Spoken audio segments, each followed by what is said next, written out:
Halo, selamat datang beribadah di tempat ini di Jemaat GKI yang di Banda Aceh.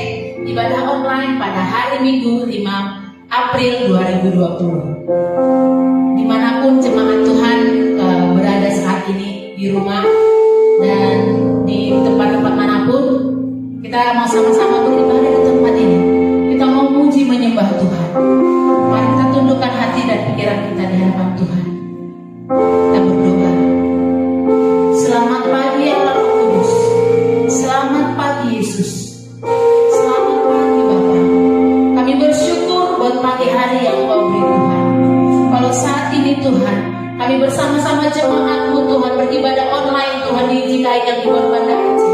Dimanapun jemaat-Mu berada Tuhan, Roh Kudus-Mu tidak terbatas ruang dan waktu Tuhan. Engkau yang menyatukan roh kami Tuhan untuk memuji penyembah Engkau Bapa. Engkau yang menjamah, Engkau yang merawat kami Tuhan. Kami bersyukur Tuhan buat hari ini. Kami bersyukur buat apapun yang sudah Kau berikan, apapun yang sudah Kau kerjakan dalam hidup kami Tuhan. Kami serahkan ibadah kami ini Bapa di dalam nama Tuhan Yesus dari awal pertengahan hingga akhirnya. Biarlah hanya nama-Mu yang ditinggikan dan dimuliakan. Di dalam nama Yesus kami serahkan ibadah kami. Kita sama-sama katakan amin. Haleluya. Kita bersyukur apa yang sudah Tuhan kerjakan dalam hidup kita sepanjang minggu ini, bahkan sepanjang waktu dalam hidup kita. Penyertaan Tuhan sempurna atas setiap kita. Kita mau angkat pujian ini. Kita mau ingat kebaikan Tuhan dalam hidup kita. Haleluya Yesus. Banyak yang Kau perbuat Tuhan.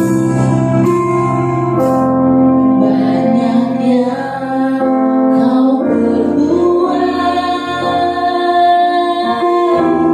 di dalam hidupku. Rancangan indahmu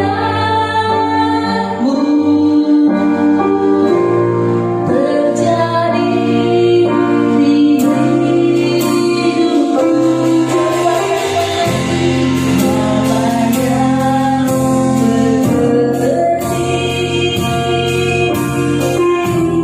Segala yang ku perlu, kasih-Mu sempurna, nyata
bersyukur buat pagi hari yang indah ini ya Tuhan.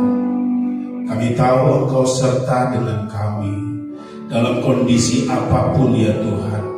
Engkau selalu punya rencana yang luar biasa dalam hidup kami. Terima kasih Bapa, diberi kami kesempatan hari ini untuk merenungkan kebenaran firman-Mu. Hamba berdoa buat anak-anak-Mu dimanapun saat ini berada, mereka yang mendengarkan firman-Mu melalui online ini ya Tuhan. Jamah mereka, jangkau mereka, bahkan perlindungan-Mu tetap dalam hidup mereka. Kami berdoa di dalam nama Yesus Kristus. Kami siapkan hati kami untuk mendengarkan firman-Mu ya Tuhan, yang menjadi sumber kekuatan kami, menjadi penopang dalam hidup kami, memberikan damai sejahtera, ketenangan dalam hidup kami. Terima kasih Bapa di dalam surga, terima kasih. Mari Roh Kudus urapi setiap kami untuk mendengarkan firman-Mu. Di dalam nama Tuhan Yesus Kristus kami telah berdoa dan mengucap syukur. Mari yang percaya dan siap mendengarkan firman Tuhan, kita sama-sama katakan amin. Shalom Bapak Ibu Saudara yang dikasihi oleh Tuhan. Apa kabar jemaat GKI Gibor di Banda Aceh ini, yang walaupun sampai hari ini kita masih dengarkan firman Tuhan, ibadah kita melalui online, tapi percayalah ada waktunya, ada masanya Tuhan melakukan sesuatu yang terbaik dalam hidup kita. Yang percaya katakan amin. Dimanapun engkau berada, baik engkau di rumah, di dalam perjalanan, di kos-kos, bahkan engkau mendengarkan firman Tuhan ini, biarlah menguatkan hidupmu, menguatkan hatimu, supaya engkau tetap percaya terus kepada Tuhan, percaya kepada firman-Nya.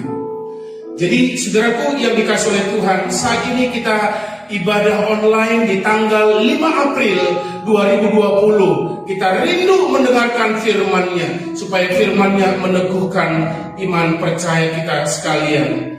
Bapak Ibu Saudaraku yang dikasihi oleh Tuhan, kita mau baca Alkitab kita yang tertulis di dalam Injil Lukas pasal yang ke-7.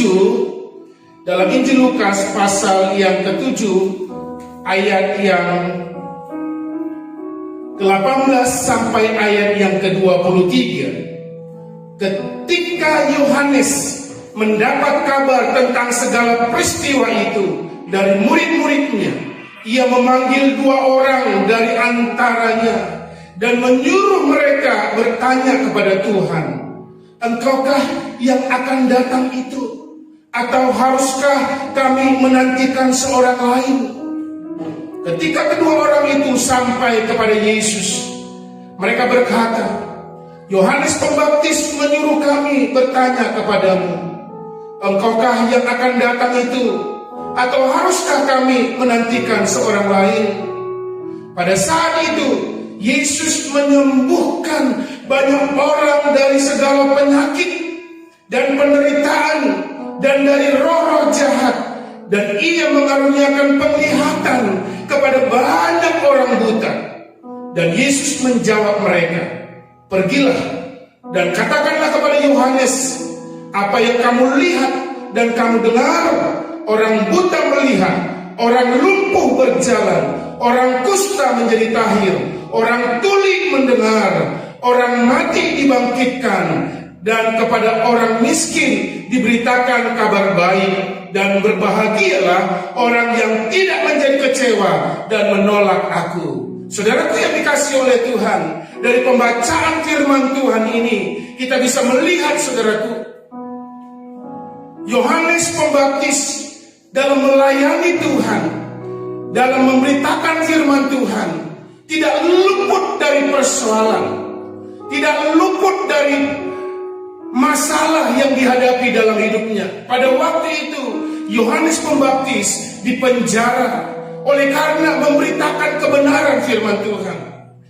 Walaupun demikian, saudaraku yang dikasihi oleh Tuhan, Yohanes Pembaptis ini hampir kecewa ikut Tuhan, karena di dalam pelayanannya dia bisa tinggalkan semua zona nyamannya, sehingga dia melayani dan hanya tinggal di padang gurun. Makanannya pun bukan makanan yang enak, tapi dia mau lakukan ini semua, menyatakan kebenaran firman Tuhan. tapi dalam pelayanannya, dalam pemberitaan firman Tuhan, dia menghadapi kesulitan. Tema hari ini saya mau sampaikan, saudaraku, Tuhan ingatkan kita supaya kita jangan menjadi kecewa dan menolak Tuhan walaupun ada sesuatu yang kita alami, ada persoalan, ada kejadian yang kita hadapi hari-hari ini.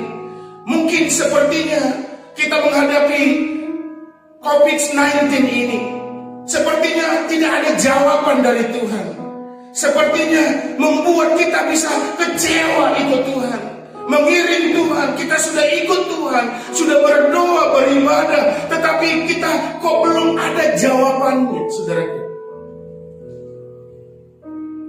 Ada hal-hal yang bisa membuat seseorang bisa menjadi kecewa dan menolak Tuhan. Kalau saya perhatikan, apa itu saudara yang dikasih oleh Tuhan? Yang pertama, saya melihat bahwa penderitaan bisa membuat seseorang kecewa dan sampai meninggalkan Tuhan, menolak Tuhan, bahkan persoalan yang dihadapi. Kita melihat bahwa Yohanes Pembaptis, dia adalah seorang nabi yang besar, kata Yesus. Bahkan dia melakukan kebenaran firman Tuhan, memberitakan firman-Nya, serta membaptis banyak orang, membawa orang-orang bisa bertobat kepada Tuhan. Tapi persoalan tetap ada di dalam hidupnya, persoalan tetap menerpa hidupnya. Sampai-sampai masalah itu, persoalan itu, penderitaan itu membuat dia bertanya-tanya dalam hidupnya. Pertanyaan itu membuat dia ragu-ragu tentang kekuasaan Tuhan, membuat dia ragu-ragu, benarkah Yesus itu adalah Mesias? Benarkah Yesus itu adalah Tuhan? Benarkah Yesus itu dia adalah sanggup menolong persoalanku, menolong hidupku? Dan pertanyaan dan keraguan-raguan itu bisa timbul bagi setiap orang. Bahkan hari-hari ini kita melihat, kita sudah berdoa buat supaya dihentikannya COVID-19 ini. Kok belum terjawab? Sepertinya kita menderita, kita ibadah secara mungkin tidak lagi happy, tidak lagi sorak-sorak di ibadah dengan gempita, saudaraku. Tapi ketahuilah, jangan sampai penderitaan, masalah membuatmu kecewa dan undur dari Tuhan. Yohanes Pembaptis sebenarnya sudah melihat ketika Yesus datang hendak mau dibaptis olehnya. Dan dia berkata, lihatlah anak domba Allah yang menghapus dosa dunia. Yohanes Pembaptis sendiri sudah berkata bahwa Yesus Kristus menghapus dosa dunia. Bahkan ketika Yesus dibaptis oleh Yohanes sendiri, dia mendengar suara dari surga yang mengatakan, inilah anakku yang kukasihi, kepadanya lah aku berkenan. Sampai-sampai turun Roh Kudus yang menyerupai burung merpati, dan Yohanes melihat akan hal ini. Dia mendengar suara Tuhan, mendengar suara dari surga. Tapi kadangkala penderitaan, persoalan, kadangkala membuat orang lupa dan meragukan akan kuasa Tuhan. Hari ini, Bapak Ibu Saudara yang dikasih oleh Tuhan, apa yang kita alami hari-hari ini? Mungkin sepertinya Tuhan diam. Ada persoalan yang Tuhan alami, sepertinya Tuhan belum datang memberikan pertolongan. Sepertinya Tuhan nggak peduli dengan keadaan ini. Sehingga bisa timbul pertanyaan dalam kehidupan kita orang-orang percaya. Apakah benar Yesus itu Tuhan? Apakah benar Yesus itu bisa menolong hidup saya? Apakah benar Yesus itu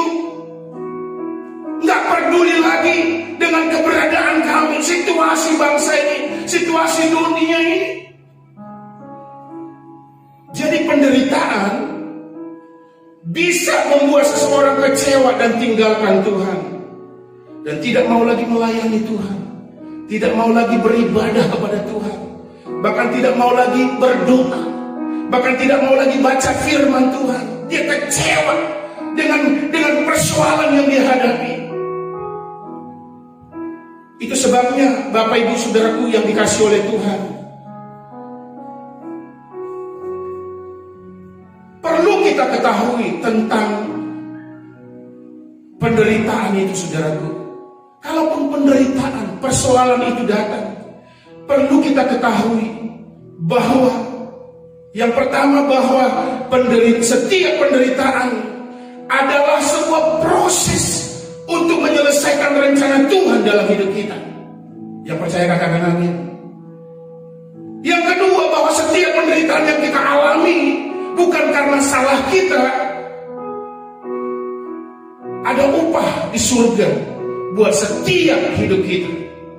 Yang ketiga, kita perlu ketahui bahwa setiap penderitaan yang kita lewati, yang kita alami, itu adalah untuk menguji iman kita, supaya iman kita begitu kokoh, kuat, supaya kita kuat di dalam Tuhan. Jadi kalau kita bisa bertahan dan setia melewati persoalan, melewati penderitaan, atau apapun yang kau alami hari-hari ini, bila kita setia dan bertahan, maka sama halnya seperti Tuhan Yesus katakan, hai hambaku yang baik dan setia, masuklah dan turunlah dalam kebahagiaan Tuhanmu. Oleh sebab itu, Bapak Ibu Saudaraku yang dikasihi oleh Tuhan, jangan menjadi kecewa sekalipun ada penderitaan, persoalan yang kita alami. Tetap kuat, kokoh, percaya kepada Tuhan. Tuhan punya rencana yang terindah dalam hidup kita. Sebab firman Tuhan berkata bahwa kalaupun aku hidup untuk Kristus. Kalaupun aku mati suatu kebahagiaan, suatu anugerah yang luar biasa. Kita bisa bertemu dengan Yesus. Jadi apapun yang terjadi dalam hidup kita, kita perlu senantiasa tetap kuat di dalam Tuhan. Yang kedua, yang seringkali membuat orang bisa kecewa dan menolak Tuhan, yaitu masalah waktu. Di saat Tuhan mungkin berjanji dalam hidup kita, dan ada sesuatu yang engkau sedang memulainya, karena berselang waktu begitu lama, seseorang bisa letih, bisa menjadi kecewa,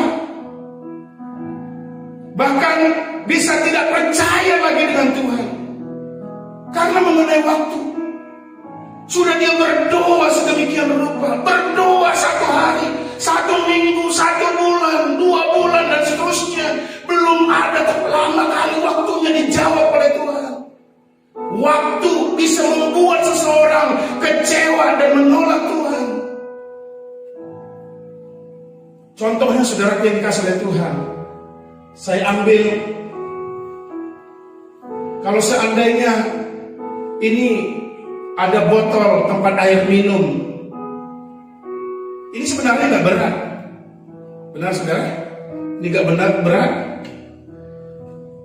Tapi bila engkau disuruh, atau bila saya disuruh untuk angkat botol minuman ini selama 10 atau 15 jam waktunya, ini bisa jadi berat, saudaraku. Ini pasti terasa begitu berat, dan kalau saya angkat ini terus 10 jam atau 15 jam, ini lama-lama bisa jatuh, dan ini bisa lama-lama bisa terasa berat. Jadi berat atau ringan sebuah benda kadang tidak ditentukan dari beratnya sendiri, tapi bisa ditentukan dari waktu. Makanya banyak orang diuji dengan waktu dan tidak kuat, saudaraku. Ada seorang yang masuk Guinness Book. Dia masuk memecahkan rekor, bisa bertahan menyelam tanpa bernapas di dalam air, dan bisa menyelam begitu lama tanpa bernapas selama 6 menit, saudaraku. Biasanya kalau orang tahan nafas, bisa saudara tahan nafas 1 menit, 2 menit, 3 menit. Ada banyak orang gak bisa tahan nafasnya sampai 6 menit, sehingga orang tersebut memecahkan Guinness Book rekor yang luar biasa. Pada suatu waktu dia diwawancarai, dia ditanyai, "Pak, kenapa sih Bapak ini bisa menyelam tanpa bernapas selama 6 menit?" Lalu orang ini berkata, "Saya melatih. Saya awali selama 30 detik. Dan mulai 1 menit, 2 menit, 3 menit berulang-ulang kali. Dan aku bertahan. Sampai lamanya aku bertahan. Dan akhirnya saya bisa bertahan sampai 6 menit." Jadi saudaraku yang dikasih oleh Tuhan, seseorang bisa bertahan dengan waktu yang begitu memecahkan rekor karena dia berlatih. Jangan karena waktu kita begitu lama sudah berdoa, nantikan Tuhan. Jangan menyerah. Jangan langsung gampang udah tinggalkan Tuhan, nggak dengar lagi doaku, udah lama aku berdoa. Yang dibutuhkan dalam hidupmu adalah tetap bertahan. Terus bertahan. Mungkin sebentar lagi engkau akan melihat mujizat terjadi dalam hidupmu. Mungkin saudara berkata, "Pak, kalau nggak ketemu, kalau belum mendapat mujizat gimana?" Sekali lagi saya mau katakan, bertahan sedikit waktu lagi. Bertahan terus sampai mujizat itu terjadi. Walaupun berjalan waktu begitu rupa, jangan sampai membuat engkau kecewa dan menolak Tuhan. Yang ketiga, saudaraku yang dikasih oleh Tuhan, yang perlu kita perhatikan, kenapa ada banyak orang, kenapa ada banyak orang-orang percaya bisa kecewa dan tinggalkan Tuhan. Yang ketiga adalah karena tidak mengerti. Ketidakmengertian ini sering sekali membuat orang bertindak melakukan kesalahan. Dan mereka berpikir ini salahnya Tuhan. Jadi ketidakmengertiannya akhirnya mereka melakukan tindakan-tindakan yang salah, perbuatan yang salah. Mungkin dalam situasi yang begini, saudaraku, yang kita alami, kalau kita belum mengerti, jangan sampai kita melakukan dan tindakan yang salah. Jangan kita berpikir bahwa Tuhan itu adalah salah, adalah dalang dari semua ini. Itu sebabnya kita perlu mengerti apa maunya Tuhan. Karena apa, saudaraku? Karena ketidakmengertian ini bisa membuat orang begitu kecewa. Dan mereka berpikir Tuhan lagi gak peduli kepadaku. Tuhan mengecewakan hidupku. Atau Tuhan jahat. Padahal sebenarnya karena ketidakmengertiannya. Ada seorang anak muda, saudaraku, seorang pria, dia sedang berdoa cari pasangan hidup. Dan dia beriman sekali bahwa dia merasa mendapat suara dari Tuhan untuk mendapat seorang wanita. Ini biasanya orang-orang percaya dia bergumul untuk pasangannya.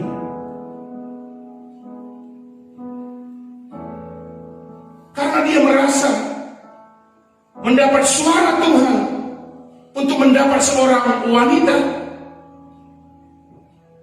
Dan dia mulai lihat dan didapatkan bahwa si A itulah yang menjadi pasangan hidupku, yang menjadi jodohku. Dan mulai dia mengimani, saudaraku. Tapi ada tindakan yang salah yang dia lakukan karena ketidakmengertiannya. Tanpa dia tunggu Tuhan, tanpa dia bertanya sama Tuhan, tanpa dia tanya waktu dari Tuhan, dia mulai datangi si wanita ini. Ketika dia datangi, lalu dia berkata, "Hai wanitaku," dia mulai berkata, "Tuhan bicara kepadaku bahwa kamu adalah pasanganku, bahwa kamu adalah jodohku." Apa yang terjadi, saudaraku? Karena perempuan ini ditembak dengan tiba-tiba dan belum siap hidupnya. Akhirnya perempuan ini takut. Karena belum ada pembicaraan, belum ada pendekatan dari pria ini. Tiba-tiba tembak langsung. Membuat si wanita ini ketakutan.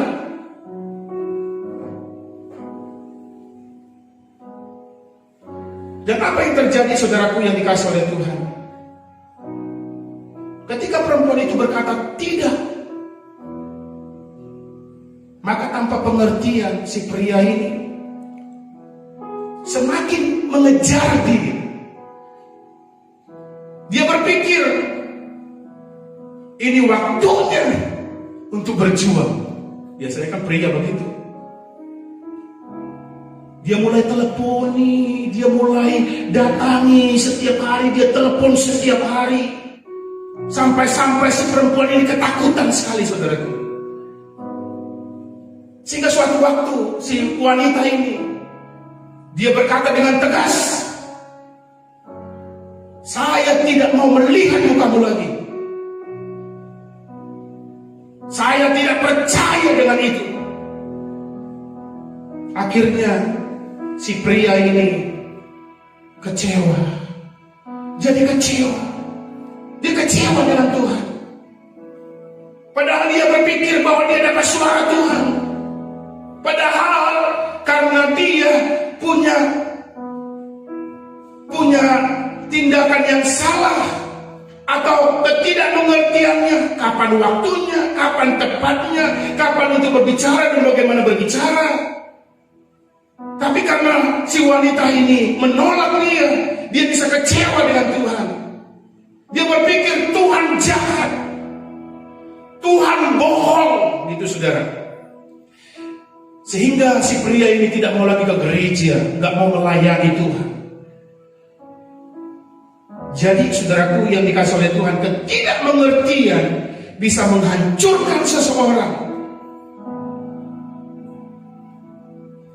Mungkin kita berkata, mengapa Tuhan biarkan? Mengapa Tuhan biarkan hal ini bisa terjadi? Sebenarnya Tuhan mau bawa kita untuk belajar mengerti. Sama halnya saudaraku yang dikasih oleh Tuhan.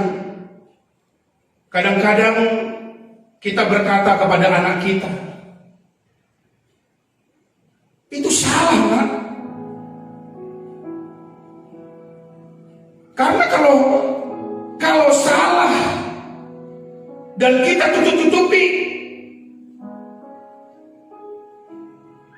kalau kita tahu itu salah dan kita tutup-tutupi kesalahannya, maka anak kita tidak akan pernah belajar mengerti bahwa itu salah.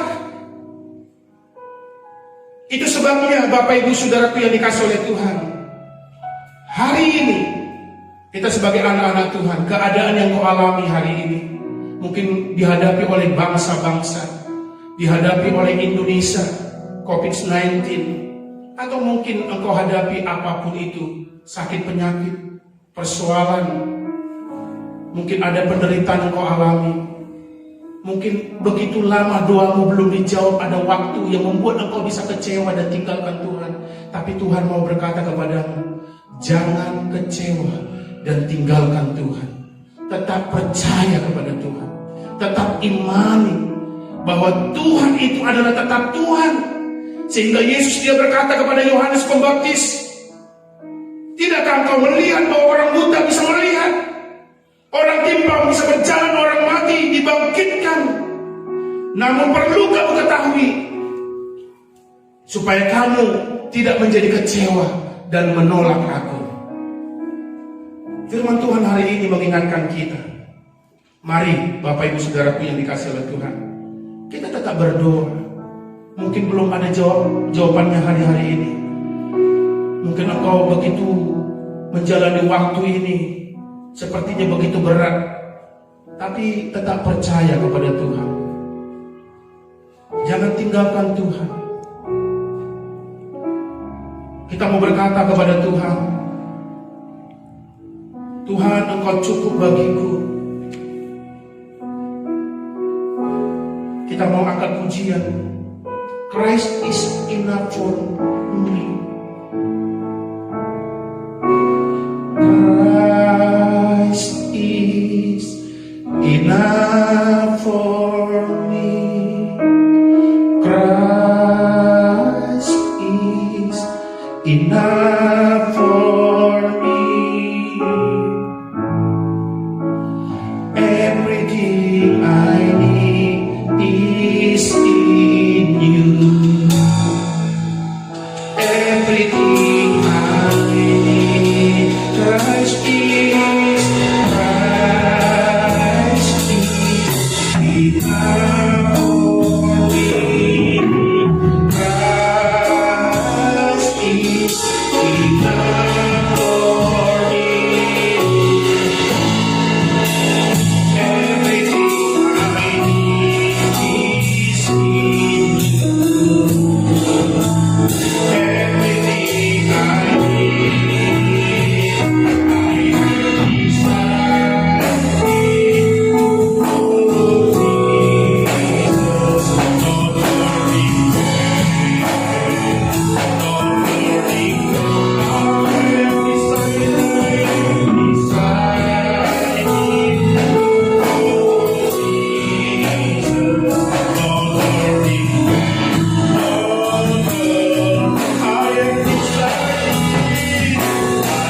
I desire in oh Jesus.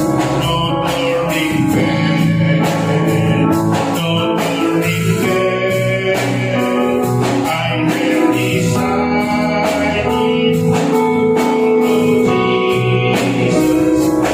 worrying, not worrying,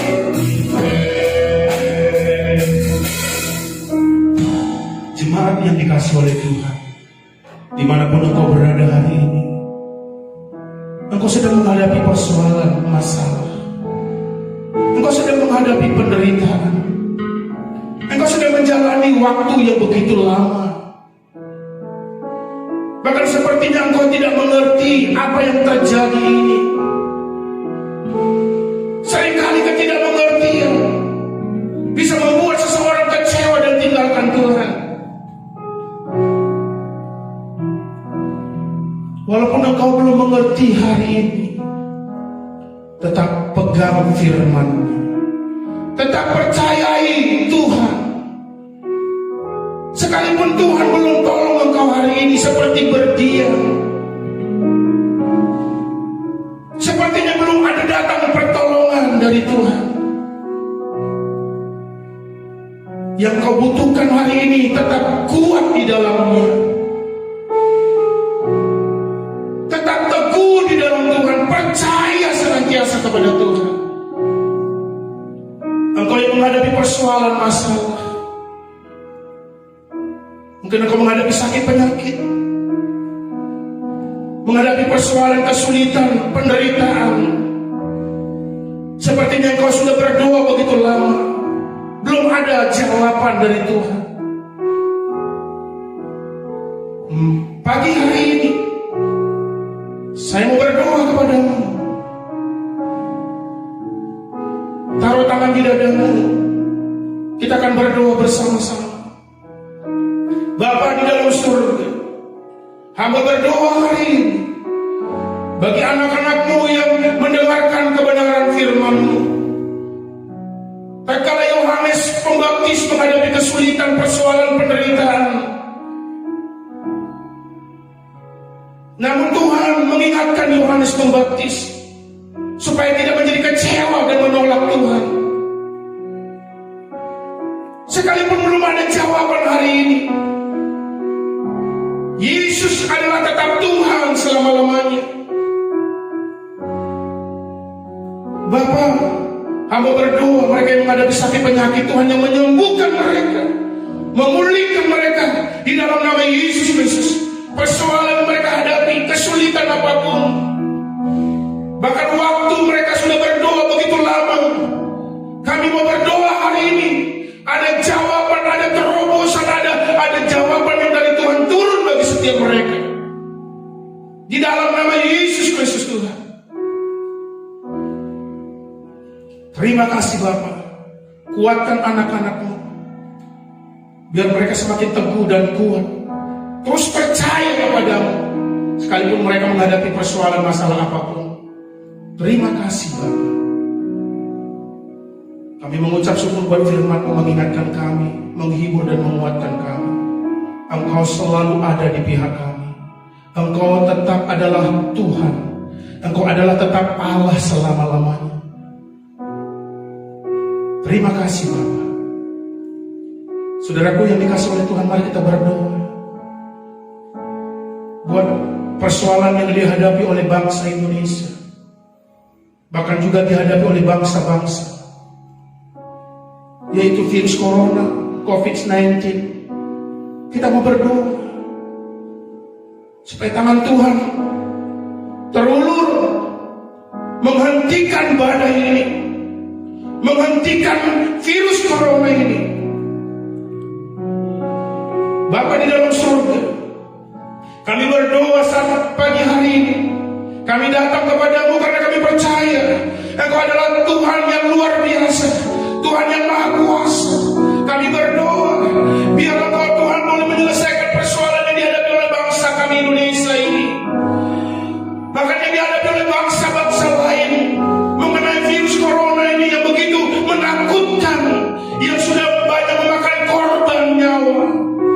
Kami berdoa hari ini, kami berkatakan badai berhenti di dalam nama Yesus Kristus Tuhan.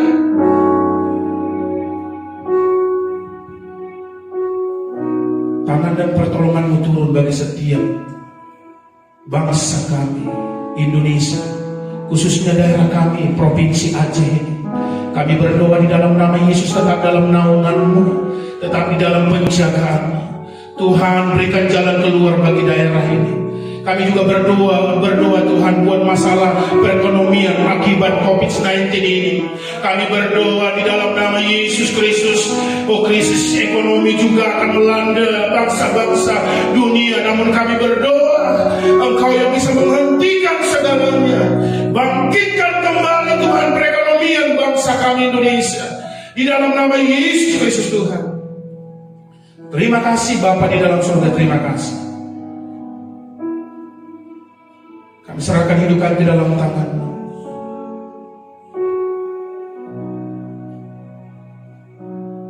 Kami serahkan jemaat-Mu jika ia dihibur di mana perusahaan ini berada, pelayanan-pelayanan yang ada, bahkan pos PI yang kami layani, juga jiwa-jiwa yang kami layani.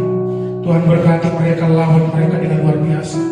Biar hati mereka terus berkobar-kobar dalam Tuhan, tetap cinta Tuhan, semakin mengasihi Tuhan, tetap kuat di dalam Tuhan. Sekalipun ada persoalan, kesulitan, masalah yang mereka hadapi, mereka tidak akan tinggalkan Tuhan. Mereka ikut Tuhan selama-lamanya, percaya bahwa Yesus Kristus adalah Tuhan. Terima kasih Bapa. Kami mau mengakhiri ibadah kami ini. Dan kami mau siapkan hati kami, hidup kami untuk menerima berkat yang dari Tuhan. Mari, Bapak Ibu Saudaraku yang dikasih oleh Tuhan, angkat kedua tanganmu. Terimalah berkat yang dari Tuhan. Turunlah kiranya berkat yang daripada Allah Bapa, cinta kasih yang daripada Tuhan Yesus Kristus, serta persekutuan dari Roh-Nya yang kudus menghibur, menguatkan, serta menyertai kita sekalian, dan menjadi orang-orang yang tetap setia sampai Yesus datang kembali menjemput kita anak-anaknya. Di dalam nama Tuhan Yesus Kristus, mari kita yang percaya dan diberkati oleh Tuhan, kita sama-sama katakan amin. Tuhan Yesus memberkati. Shalom.